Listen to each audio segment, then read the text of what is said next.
There's a saying in finance and investing, and I think in life in general. In hindsight, it was obvious. Yes. It's often said by people who have regrets, who missed a trend, didn't invest. We're lucky to have you here, Raoul, the man who can read long-term trends. And you're saying that there are a couple of things that are actually obvious in foresight. Let's go through them one by one so people don't have an excuse in 10 years to say, in hindsight, it was obvious. The first one you mentioned before, smart contract layer 1 will accrue a larger percentage of crypto total value over time as the investable infrastructure layer. Yeah. Can you explain? So this is the universal basic equity idea, right?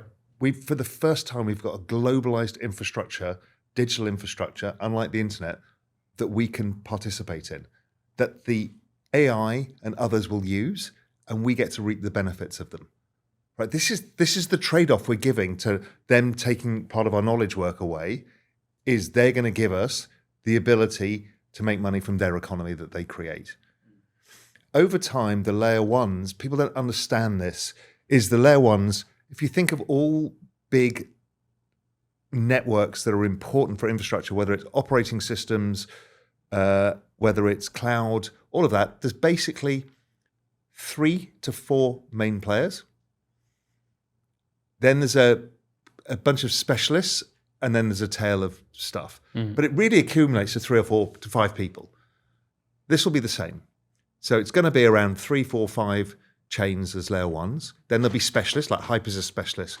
Can that continue to one vertical niche thing? Okay, great. There'll be somebody who does something slightly different, privacy, but that's really on the Bitcoin side of the ledger, which is a non-smart contract. So the infrastructure layer becomes much more important than people understand. We've talked about in the past. Every ticket becomes an NFT. All of these things, the whole finance system comes on board. That's all accruing value to layer ones. How I try and explain the value of a layer one is Ethereum. Okay, so if you were to pull the plug on Ethereum today, how much economic value do you destroy? I mean, huge. Every layer 2. All of DeFi. All of the real world assets, all of NFTs, everything that's been built on ETH goes to 0. ETH is probably undervalued for that already, let alone the growth rate of these things, and let alone thinking, well, the finance system's going to come a lot on ETH and layer 2s and stuff like that. So that's how you've got to think about what is the value of that infrastructure. And so if you think of Bitcoin has one job and it has one target, which is global savings. And so Bitcoin is a power law distribution, because over time, you can only get to 100% of global savings. Infrastructure layer can scale infinitely, which is why, again, Google and all of those companies have just been like that on a log regression channel.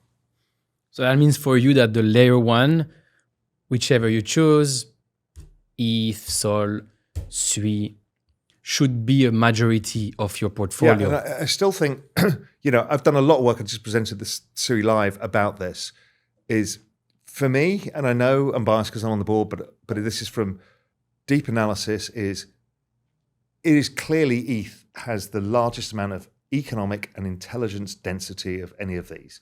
Solana is proven, and then we're talking about, remember, 3 or 4. Who else?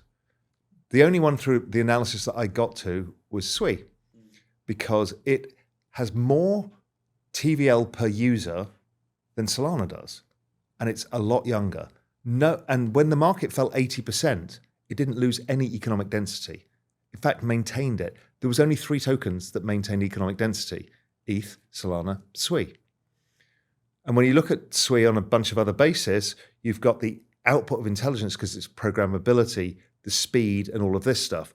So I just think there's a basket of 4 or 5 you can own, layer ones, and you can go to the beach, and in 10 years' time, you can fly back from the beach in a private jet. I thought we don't like to travel anymore. Well, if it's a private jet, yeah, it's different. It's different. I don't know. I've never flown in a private jet, so not yet. Not yet. In 10 years. In 10 years. Layer ones that can output the largest amount of intelligence per unit of energy will outperform over time. Yes. So I've not really fully released the entire thing on the universal code. I've written about it. People don't really understand it yet. But there's a set of operating principles that are observable and provable and understandable of how the universe works. The key one is the entire universe, from atomic structure to solar system structure, continues to convert units of energy, which is the fixed. All of physics says is you can't destroy or create energy, and out of it comes intelligence.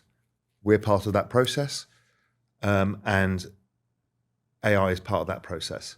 And blockchains are the same process. Everything is. They all are networks as well. Every single one of them are created via networks. And so what you've got is an intelligent network of compute and storage, which is blockchain.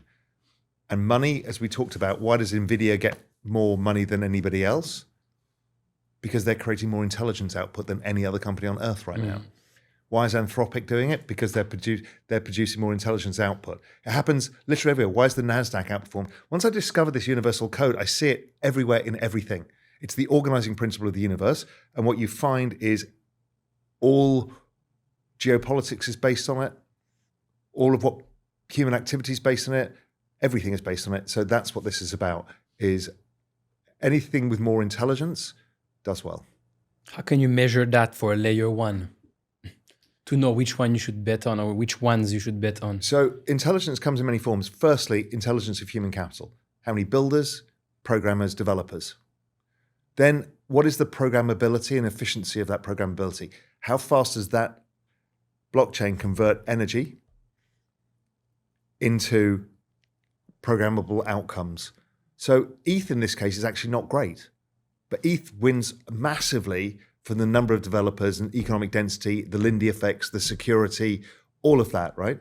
So it's very solid. As I've said, it's like the Microsoft. You don't get fired for ETH. You got Solana, which is much more efficient, much faster, much cheaper, easier to deal with than ETH. Less developers, but good density. You've got Sui, which is much earlier, but as we said, it's things like programmable block transactions of 1,000 transactions within one block. It's like a different order of magnitude than anything else. Its speed to finality is a different order of magnitude. Its programmability is a different order of magnitude. So what you've got is provable intelligence. Now, it doesn't mean anything unless you can prove that, hey, how many applications does it have built on it? How many applications per user? That kind of stuff. You start to see these metrics and you can see density forming. It's still not there. It's still early. You want to see a large portion of stablecoins versus TVL, which is like, that is stored energy in the system, ready to be deployed into the system. Right now, Sui is like, Sui's TVL is equivalent to the stablecoin size. You want to see twice that or more. When you get to ETH, you see huge amounts. So there's a bunch of indicators, but what you're looking for is what can you do with the chain, how little cost. So when people look at blockchains, they look at discounted cash flow analysis to value them. How much fees does it generate? It doesn't generate fees. ETH's so expensive. It's fucking nonsense because the very purpose of a network like this is to be the cheapest, fastest. Yeah, absolutely. So if you use discounted cash flows, you miss the actual signal, which is cheapest, fastest, most programmable will outperform over time. You move fast, your money should too. KAST lets you spend stablecoins across 170 plus countries with a card that works at 150 million plus merchants. No waiting, no bank friction. Just money that keeps up.